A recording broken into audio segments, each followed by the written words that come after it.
Good evening everyone welcome back to the channel. आज 8 जनवरी 2026 रे गोटे बहुत भल इंपोर्टेंट न्यूज अच्छे समस्त Odisha staff selection commission OSSC तरफ रू LTR जो एग्जाम होता तार प्रोविजनल लिस्ट आसी जाइए डॉक्यूमेंट वेरिफिकेशन रो एवं आज गोटे डिटेल नोटिस आसी सर्टिफिकेट वेरिफिकेशन रिगार्डिंग को मानकर ना TGT arts TGT Odia Hindi teacher एमानकर आसी जाइए गोटे डिटेल नोटिफिकेशन जे केमी से सर्टिफिकेट वेरिफिकेशन हम वेन्यू कौन टाइम कौन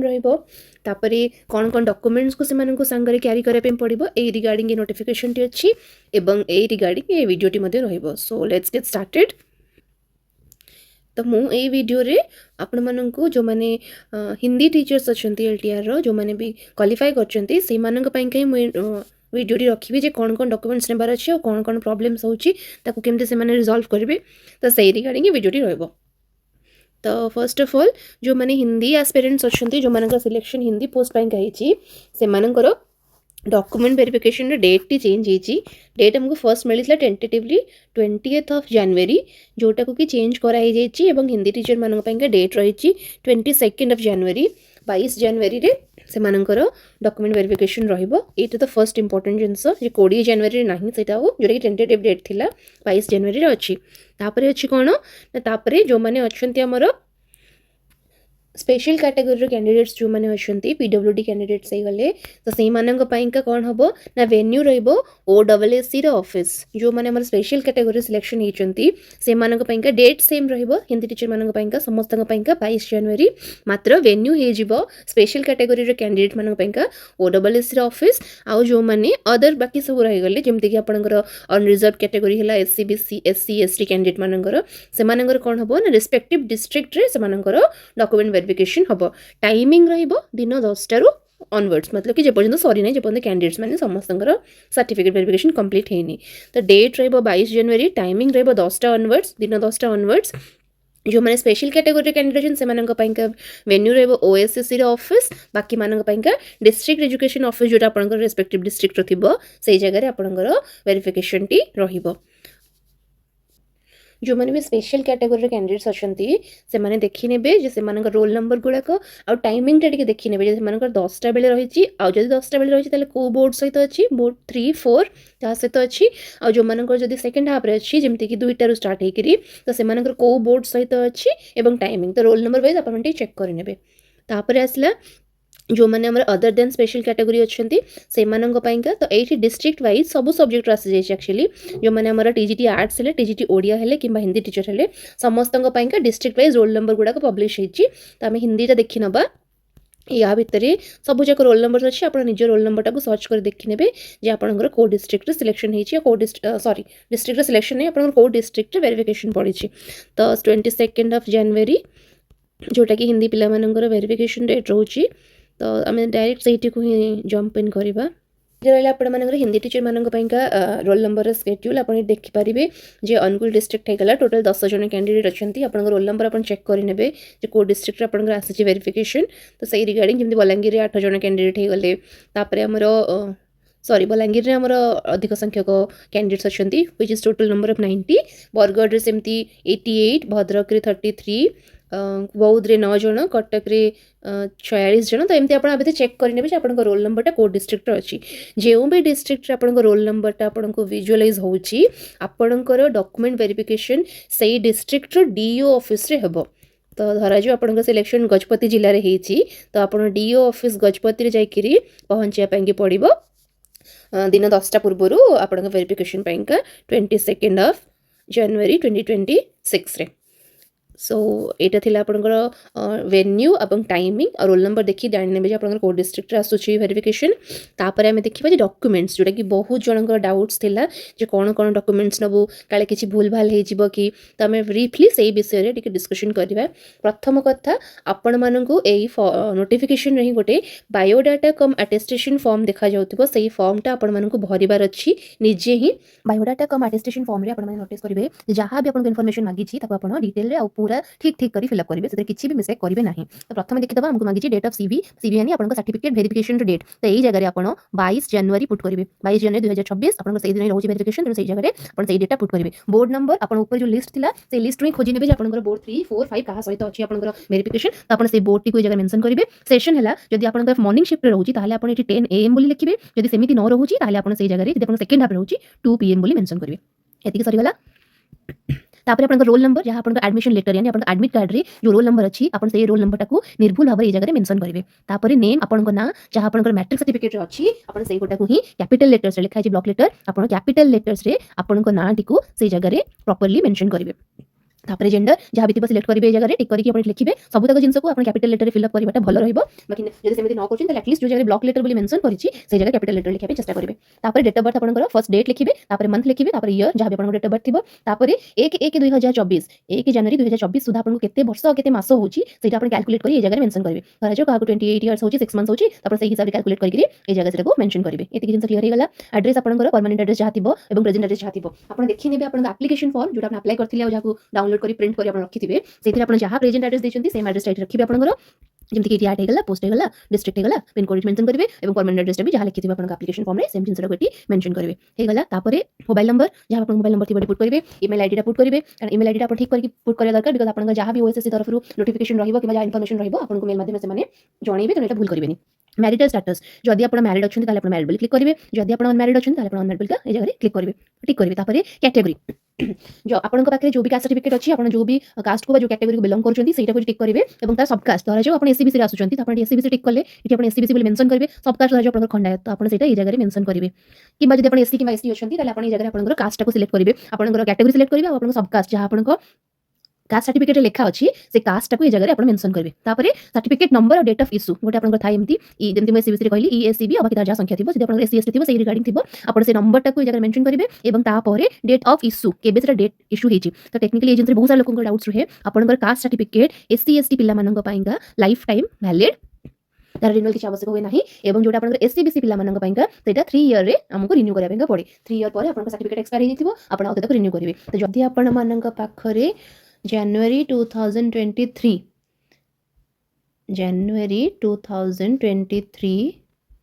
पूर्वर कौन सी एससीबीसी सर्टिफिकेट अच्छी ताले मे भी सेटा को से माने रिसीव न करि पारंती आपण आउ गोटे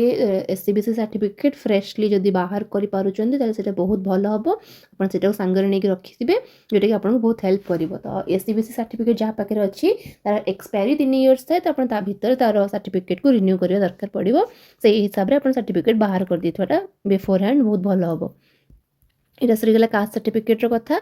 तापर आपणकर स्पेशल कैटेगरी जदि आप स्पोर्ट्स पर्सन अच्छा कि एक्स सर्विसमैन अच्छा कि पीडब्ल्यूडी अच्छा जहाँ भी अच्छा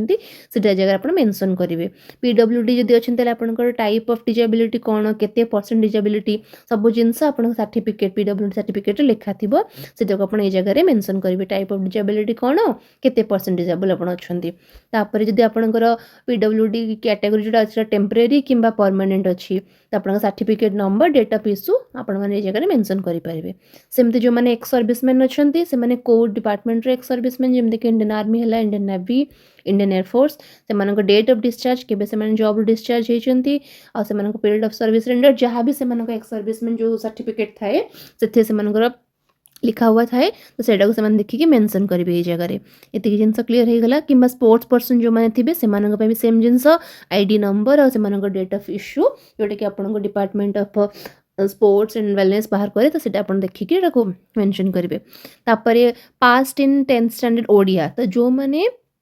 ओडिया मीडियम आमर बीएससी ओडिसा रु +2 10th करिसंती से कौन असुविधा नहीं जो मैंने किंबा जदि से माने करी नाहंती एवं परे +2 करिसंती सीएचएससी बोर्ड रु ताहेले किछि असुविधा होबा नहीं किंतु जो मैंने अदर बोर्ड रो पिल्ला अछंती जेमति कि सीबीएसई किंबा आईसीएसई तो से गोटे ब्रिज एग्जाम हुए जोटा कि ओडिया सब्जेक्ट रो पास सब्जेक्ट थाए तो सही हिसाब से आपण एटा मेंशन करबे जगह रे जे आपण 10th स्टैंडर्ड ओडिया पढिचंती कि नाही आ +2 ओडिया पढिचंती कि नाही यस और नो दिटा भीतर कोटा जदि आपण पढिचंती ताले आपण ए जगह रे यस बोलिका लिखि परिबे। तापर ये आपन फुल सिग्नेचर रहबो कैंडिडेट मानकर आउ डेट आपन एटा सही दिन रही पकेबे जोटा कि हमर 22/1/2026 रहबो। आपन वेरिफिकेशन डेट जोटा सेटा ही रहइबो एतिकी समस्त क्लियर हे गला तापर अछि एजुकेशनल क्वालिफिकेशन जहाँ आपन सर्टिफिकेट्स रो अछि सर्टिफिकेट को मैच करे कि आपन लिखिबे आपन 10th किबा एचएससी जो माने ओडिसा बोर्ड रो छन से मानक पई केटा हे जिवो बीएससी ओडिसा आपन पासिंग ईयर जहाँ भी हेतिबो आपन सेटा लिखिबे टोटल मार्क्स आपन 600 ही थाए ओडिसा बोर्ड आई गेस तो सही हिसाब रे आपन जतकी मार्क्स रखिछन ताको मेंटेन करिवे परसेंटेज केते होची लिखिबे এই जो रिमार्क्स रही ए रिमार्क्स पेज रे किछि एई टेबल गुडा करे आपण किछि लिखिया दरकार नहीं एटा वेरीफाइंग ऑफिसर मानक पइका से माने चेक करिवे जे आपणकर एई जगह रे जहाँ जहाँ डॉक्यूमेंट्स आपण मेंशन करिसेंती सेई सब जिंस गुडा को एई जगह रे आपणकर 8 फेब्रुआरी 2025 पूर्वरु आपण आपणकर क्वालिफिकेशन गुडा अटेंड करछंती कि से माने चेक करिके एई जगह रे आपणकर यस और नो बोल लिखिवे एटा कैंडिडेट मानक पइका नुहे तापर सेमती +2 आपनकर जदी सीएचएससी बोर्ड थिला council of higher secondary education ताले आपण ए जगह रे बोर्ड और यूनिवर्सिटी जगह रे लिखि परिबे सीएचएससी ओडिसा पासिंग ईयर आपन जहाँ भी थी लिखिए मार्क्स तो 600 ही थाए आपन जति मार्क्स सिक्योर करछन सेटा लिखिबे बाकी सब लिखि दे एटा को छाड़ देबे आपन बैचलर्स डिग्री विथ हिंदी और bachelors degree without Hindi right qualification अच्छा एटा गोटे इंपोर्टेंट जिंस जदि आपन बीए इन हिंदी ताले आपन ए जगह रे सिंपली लिखि देबे बीए इन हिंदी जो माने +3 रे हिंदी ऑनर्स रखी की पढ़ी चंदी से मानक पई आ जो मानकर बीए इन हिंदी नाही जो माने की आर्ट्स बैकग्राउंड के साइंस बैकग्राउंड रो आछंती से माने एई जगह रे लिखिबे जे मु होची जे कोन ना बैचलर्स डिग्री विदाउट हिंदी अपन सेटा टिक करिवे क्वालिफिकेशन टा लिखि धरा जो अपन बीएससी करचंती अपन लिखिबे बीएससी आपणकर जहाँ भी ऑनर्स थिबो आपण सेटा से जगह रे मेंशन करिवे तो एटा आपणकर बैचलर्स डिग्री पे एई जगह रे आपण शास्त्री किबा रत्न विषय किछि मेंशन करबे दरकार नाही जदि आपण +3 हिंदी रे करछन तले सिंपली बीए इन हिंदी लिखिबे आ जदि नुहंती ताले जहाटा भी आपण ग्रेजुएशन रो सब्जेक्ट थिला आपण जो भी स्ट्रीम रो आसुचंती सेईटा मेंशन करिवे आ सेई +3 पासिंग ईयर टा आपणकर जेबे आपण पास आउट हेचंती से ईयर टा एटी मेंशन करिवे एवं आपण टोटल मार्क्स जति थिबो माने आपण कोर और नॉन कोर किबा जहाँ टाइम रे जहाँ थिला जेमते आपण ऑनर्स और पास मिस सिखेला किबा खाली पास जहाँ भी थिला आपण सही हिसाब रे मेंशन करिवे जे मो टोटल मार्क टा एतिकी आ मो टोटल एतिकी मार्क सिक्योर करिछि परसेंटेज ऑफ मार्क्स आपणकर +3 रो मार्कशीट रे लेखा थिबो जदि लेखा नाही ताले आपण हिसाब करके लिखि देबे मैक्सिमम पिलांगर डाउट्स थाए जे हमर कोर नॉन कोर अलग अलग अछि आ तार टोटल परसेंटेज लेखा हे नाही सर्टिफिकेट रे केवल कोर सब्जेक्ट यानी आपणको ऑनर्स सब्जेक्ट रो परसेंटेज टा लेखा अछि आपण सिंपली हिसाब करि परिबे आपणकर 1600 मार्क रो जदि ऑनर्स पेपर अछि आ 1000 मार्क रो इलेक्टिव अछि ताले 2600 मार्क टोटल होथिबो 1600 रो आपण केते गोटे मेंटेन करथिबे केते गोटे मार्क सिक्योर करथिबे आ आपणकर 1000 मार्क रो आपण आउट केते मार्क गोटे सिक्योर करथिबे धीरे जगो ऐड कर देबे आ 2600 रो हिसाब करिकरी आपण परसेंटेज लिखि दे परिबे आपणको जदी पचरा जाय जे आपणकर परसेंटेज तो अलग लिखा है सर्टिफिकेट मार्कशीट रे आपण किछ अलग लिखथिन तरे बुझी देबे जे कोर सब्जेक्ट रे परसेंटेज सर्टिफिकेट रे लिखा है नॉन कोर टा लिखा है हम ऐड करके हिसाब करछ आपण एक्सप्लेन कर देबे जेबे भी आपण वेरीफाइंग ऑफिसर पचारुचंती आपण बिफोर हैंड निज सर्टिफिकेट को वेल स्टडी करंतु जे मो सर्टिफिकेट रे कोन लिखा है को जिनसर सिग्निफिकेंस कोन सेटा बुझिला परे ही आपण अन्य काहा बुझे पारिबे आ जदी वेरीफाइंग ऑफिसर पचारुचंती आपण निजे ही जानि नांती जे सर्टिफिकेट रे कोठी कोन लिखा है तो सेटा टिके प्रॉब्लमेटिक सिचुएशन हे जिवो तो आपण निजे निज सर्टिफिकेट को भल से स्टडी करंतु फर्स्ट एटा हे गला आपणकर ग्रेजुएशन तापरे जदि आपण हिंदी बैकग्राउंड रो नुह आपण बीए इन हिंदी करि नांती ताले आपण किछ गोटे ब्रिज कोर्स करथिबे आइदर आपण राष्ट्रभाषा रत्न करथिबे किंबा आपण शास्त्री करथिबे किंबा स्नातक करथिबे आपण से जिंसटा को ए जगह रे मेंशन करिवे जे धरा जो मु शास्त्री करिछि त मु ए जगह रे मेंशन करिवि जे राष्ट्रभाषा शास्त्री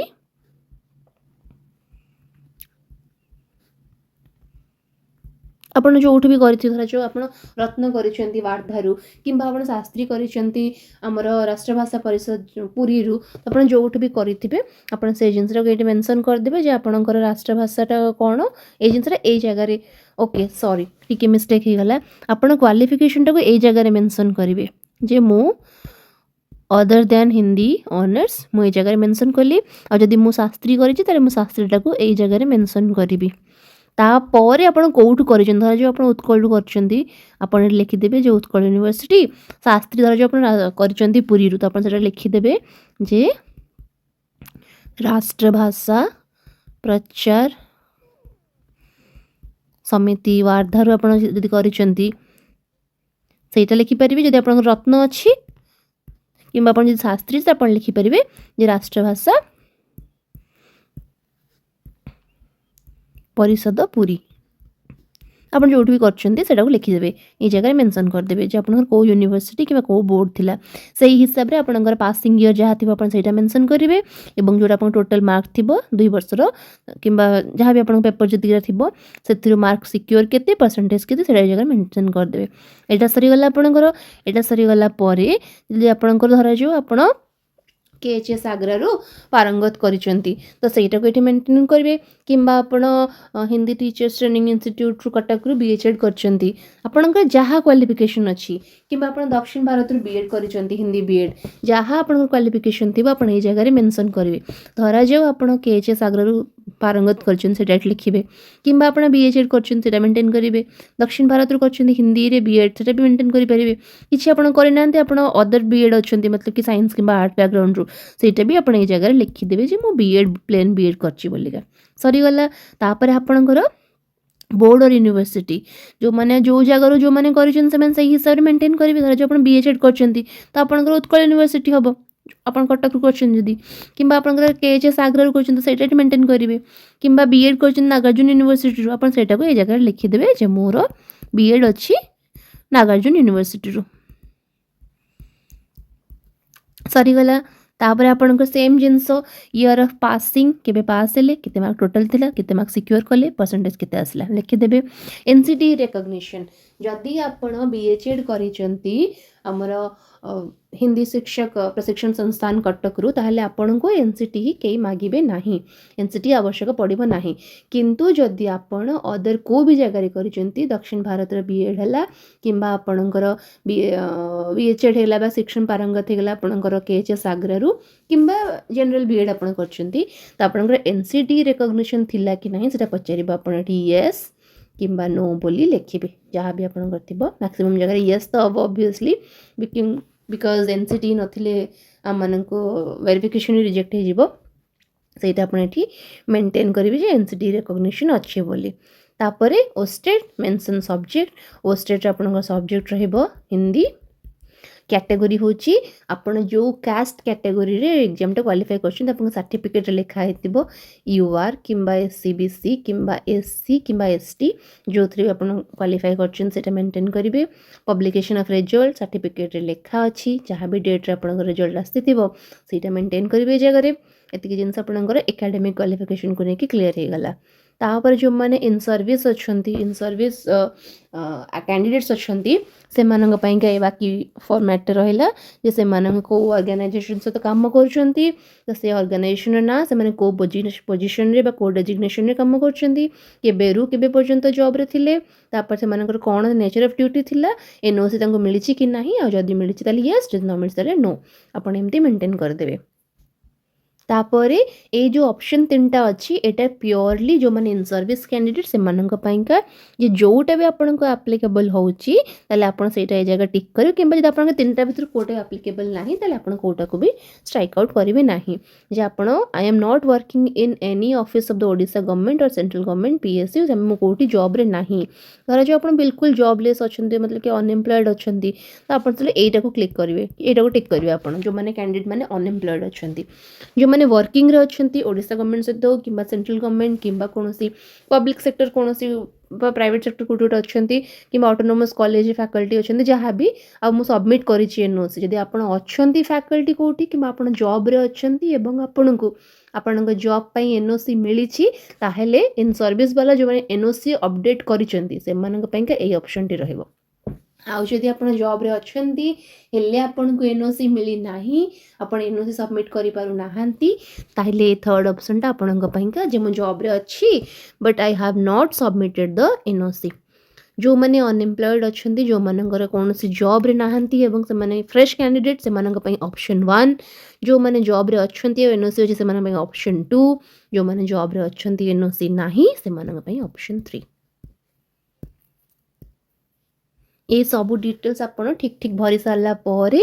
आपनकर फुल सिग्नेचर विथ डेट जोटा कि ये जगह आपण मेंटेन करिवे जहाँ भी आपण सिग्नेचर फुल सिग्नेचर रहबो पूरा ना रहबो और डेट रहबो डेट ऑब्वियसली 22/1/26 ଆପଣଙ୍କର ରହିବ। ଏତିକି ସରିଗଲା ପରେ ଆପଣଙ୍କୁ କ'ଣ କ'ଣ ଡକୁମେଣ୍ଟସକୁ ଏଇ ବାୟୋଡାଟା ଫର୍ମ ସହିତ ଆଟାଚ୍ କରିବାର ଅଛି। ଆଉ ଗୋଟେ ଜିନିଷ ଲେଖା ଅଛି ସେଲ୍ଫ ଆଟେଷ୍ଟେଡ୍ ସାର୍ଟିଫିକେଟ୍ସ ଅର୍ ଡକୁମେଣ୍ଟସ୍। ସବୁ ଯାକ ସାର୍ଟିଫିକେଟ୍ ଯାହାର ଜେରକ୍ସ ଆପଣ ସବମିଟ୍ କରିବେ ସେ ସବୁ ସାର୍ଟିଫିକେଟ୍ରେ ଆପଣଙ୍କର ସିଗ୍ନେଚର୍ ୱିଥ୍ ଡେଟ୍ ରହିବାଟା କମ୍ପଲସରି। ତ ଆପଣମାନେ ଯେବେ ବି ଭେରିଫିକେସନ୍ ପାଇଁ ଯାଉଛନ୍ତି ସାଙ୍ଗରେ ଦୁଇଟା ସେଟ୍ ଜେରକ୍ସ ରଖନ୍ତୁ ସବୁ ସାର୍ଟିଫିକେଟ୍ସର ଏବଂ ତା ଭିତରୁ ଗୋଟିଏ ସେଟ୍କୁ ଆପଣ ସିଗ୍ନେଚର୍ କରିଦିଅନ୍ତୁ ଏବଂ ଡେଟ୍ ପକାଇଦେବେ ସେଇ ଭେରିଫିକେସନ୍ର ଡେଟ୍ ହିଁ 22/1/26। ଆପଣ ସେଟାକୁ ସେଲ୍ଫ ଆଟେଷ୍ଟେଡ୍ କରିକି ସାଙ୍ଗରେ ନେଇକି ଯାଇଥିବେ। ଆପଣଙ୍କର ବାୟୋଡାଟା ଫର୍ମ ସହିତ ସେଇ ସବୁ ଡକୁମେଣ୍ଟ ଗୁଡ଼ାକ ଆଟାଚ୍ କରିକି ଆପଣ ସେଠି ସବମିଟ୍ କରିବେ ଭେରିଫାଇଂ ଅଫିସରକୁ। ତ ପ୍ରଥମେ କ'ଣ ରହିଛି, ପ୍ରଥମେ ଅଛି ଆପଣଙ୍କର ଆଡ଼ମିସନ୍ ଲେଟର୍ ଯେଉଁଟା ଆପଣଙ୍କୁ OSSC ତରଫରୁ ଜାରି କରାହେବ ସାର୍ଟିଫିକେଟ୍ ଭେରିଫିକେସନ୍ ପାଇଁକା ଯେଉଁ ଆଡ଼ମିସନ୍ ଲେଟର୍ ତାକୁ ଆପଣ ପ୍ରିଣ୍ଟ କରିକି ନେବେ। ଅନଲାଇନ୍ ଆପ୍ଲିକେସନ୍ ଫର୍ମ ଆପଣ ଯେବେ ଫର୍ମ ପକାଇଥିଲେ ସେ ଫର୍ମର ଗୋଟେ ଆପଣ କପି ରଖିଥିବେ ସେ କପିଟାକୁ ଆପଣ ସାଙ୍ଗରେ ନେଇକି ଯିବେ। ତା ସହିତ ରହିବ ଆପଣଙ୍କର 10th ସାର୍ଟିଫିକେଟ୍ ମାର୍କସିଟ୍। ଜେନେରାଲି ଆମର 10th ସାର୍ଟିଫିକେଟ୍ ଆଉ ମାର୍କସିଟ୍ ଗୋଟେ ହିଁ ଥାଏ। ତ ଆପଣ ସେଇ ଗୋଟାକୁ ଜେରକ୍ସ ସବୁ ଜିନିଷର ଅରିଜିନାଲ୍ ନେଇଥିବେ ତା ସହିତ ଦୁଇଟା ସେଟ୍ ଅଫ୍ ଜେରକ୍ସ ଆପଣ ସାଙ୍ଗରେ ନେଇକି ଯାଇଥିବେ। 10th ସାର୍ଟିଫିକେଟ୍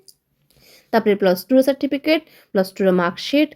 ତାପରେ ଆପଣଙ୍କର +3 ଯେଉଁମାନଙ୍କର ହିନ୍ଦୀ ଅଛି ସେମାନଙ୍କର କିଛି ଟେନସନ୍ ନାହିଁ। କେବଳ ଆପଣଙ୍କର ସାର୍ଟିଫିକେଟ୍ ଯଦି କାହା ପାଖରେ ଅରିଜିନାଲ୍ ସାର୍ଟିଫିକେଟ୍ ନାହିଁ ତେବେ ସେମାନେ ପ୍ରୋଭିଜନାଲ୍ ସାର୍ଟିଫିକେଟ୍ ନେଇକି ଯାଇପାରିବେ, କିଛି ଇସ୍ୟୁ ହେବ ନାହିଁ। ତାପରେ ଆପଣଙ୍କ ସାର୍ଟିଫିକେଟ୍ ଆଉ ମାର୍କସିଟ୍ ନେଇକି ଯାଇଥିବେ। ଯଦି ଆପଣ ହିନ୍ଦୀରେ BA କରିନାହାନ୍ତି ଷ୍ଟିଲ୍ ଆପଣଙ୍କର ଯେଉଁ ବି ସବଜେକ୍ଟରେ ଅଛି ଆପଣଙ୍କ ଗ୍ରାଜୁଏସନ୍ ସେଇ ସବଜେକ୍ଟର ଆପଣଙ୍କ ସାର୍ଟିଫିକେଟ୍ +3 ସାର୍ଟିଫିକେଟ୍ ଆଉ ମାର୍କସିଟ୍ ସାଙ୍ଗରେ ନେଇକି ଯାଇଥିବେ। ତାପରେ ଯେଉଁମାନେ ହିନ୍ଦୀ ବ୍ୟାକଗ୍ରାଉଣ୍ଡର ନୁହନ୍ତି ତାଙ୍କ ପାଇଁ ଏକ୍ସଟ୍ରା କ'ଣ ରହିବ ନା ଯଦି ଆପଣ ୱିଦାଉଟ୍ ହିନ୍ଦୀ ଡିଗ୍ରୀ କରିଛନ୍ତି ରାଷ୍ଟ୍ରଭାଷା ରତ୍ନ କିମ୍ବା ଶାସ୍ତ୍ରୀ କିଛି ଗୋଟେ କରିଥିବେ ତ ତାହାର ଯେଉଁ ସାର୍ଟିଫିକେଟ୍ ଅଛି ସେ ସାର୍ଟିଫିକେଟ୍ ଆଉ ସେ ମାର୍କସିଟ୍। ଯଦି ଆପଣଙ୍କ ପାଖେ ଅରିଜିନାଲ୍ ସାର୍ଟିଫିକେଟ୍ ଅଛି ତାହେଲେ ବହୁତ ଭଲ କଥା, ଯଦି ନାହିଁ ପ୍ରୋଭିଜନାଲ୍ ସାର୍ଟିଫିକେଟ୍ ଆଉ ମାର୍କସିଟ୍ ତାକୁ ସାଙ୍ଗରେ ନେଇକି ଆପଣ ଯିବେ। ତାପରେ ଆପଣଙ୍କର B.Ed କିମ୍ବା B.Hed କିମ୍ବା ଦକ୍ଷିଣ ଭାରତ B.Ed ଅଛି, ହିନ୍ଦୀ ଶିକ୍ଷଣ ପାରଙ୍ଗତ ଅଛି, ଯାହା ବି ଆପଣଙ୍କର ଅଛି ଟ୍ରେନିଂ କ୍ୱାଲିଫିକେସନ୍ ତାର ସାର୍ଟିଫିକେଟ୍ ଆଉ ତାର ମାର୍କସିଟ୍ ତାକୁ ସାଙ୍ଗରେ ନେଇକି ଯିବେ। ଯେତେବେଳେ ଆପଣ B.Hedକୁ ଛାଡ଼ିକି ଅଲଗା କିଛି ବି B.Ed କରିଛନ୍ତି କିମ୍ବା ଆପଣଙ୍କର ଆଗ୍ରାରୁ କିମ୍ବା ଦକ୍ଷିଣ ଭାରତର B.Ed ଅଛି ତ ଆପଣଙ୍କୁ ସେଇ ଜାଗାରେ ଆଉ କ'ଣ ଡକୁମେଣ୍ଟ ଲାଗିବ ନା ଇକ୍ୱାଲେନ୍ସି ଯେ ଏଇ ଯେଉଁ ସାର୍ଟିଫିକେଟ୍ ଆପଣ ଆଣିଛନ୍ତି ଯେଉଁ ବି ୟୁନିଭର୍ସିଟିର ବା ଯେଉଁ ବି କଲେଜର ତାକୁ ଓଡ଼ିଶାରେ କେଉଁ ୟୁନିଭର୍ସିଟି ଇକ୍ୱାଲେନ୍ସି ସାର୍ଟିଫିକେଟ୍ ଦେଇଛି। ଆପଣ ଦେଖିବେ ସବୁବେଳେ ପାଇଁକା ଯେ ଆପଣ ଯେଉଁ ଇୟର୍ରେ କରିଛନ୍ତି ଆପଣଙ୍କର B.Edଟା ଧରାଯାଉ ଆପଣଙ୍କ B.Edଟା 18-20 ମସିହା ଅଛି ତ ଆପଣ ସେବେର ହିଁ ଇକ୍ୱାଲେନ୍ସି ଦେଖେଇବେ ଯେ ସେବେ ମୁଁ ଯେଉଁ କଲେଜରେ B.Ed କରିଛି ସେଇ କଲେଜଟାକୁ ବା ସେଇ ଯେଉଁ ୟୁନିଭର୍ସିଟି ଅଣ୍ଡରରେ ମୁଁ B.Ed କରିଛି ସେଇଟା ଓଡ଼ିଶାରେ ସମ୍ବଲପୁର ୟୁନିଭର୍ସିଟିର ଇକ୍ୱାଲେଣ୍ଟ ଥିଲା କିମ୍ବା ଉତ୍କଳ ୟୁନିଭର୍ସିଟିର ଇକ୍ୱାଲେଣ୍ଟ ଥିଲା ଯାହା ବି ସହିତ ତ ଆପଣ ସବୁବେଳେ ପାଇଁକା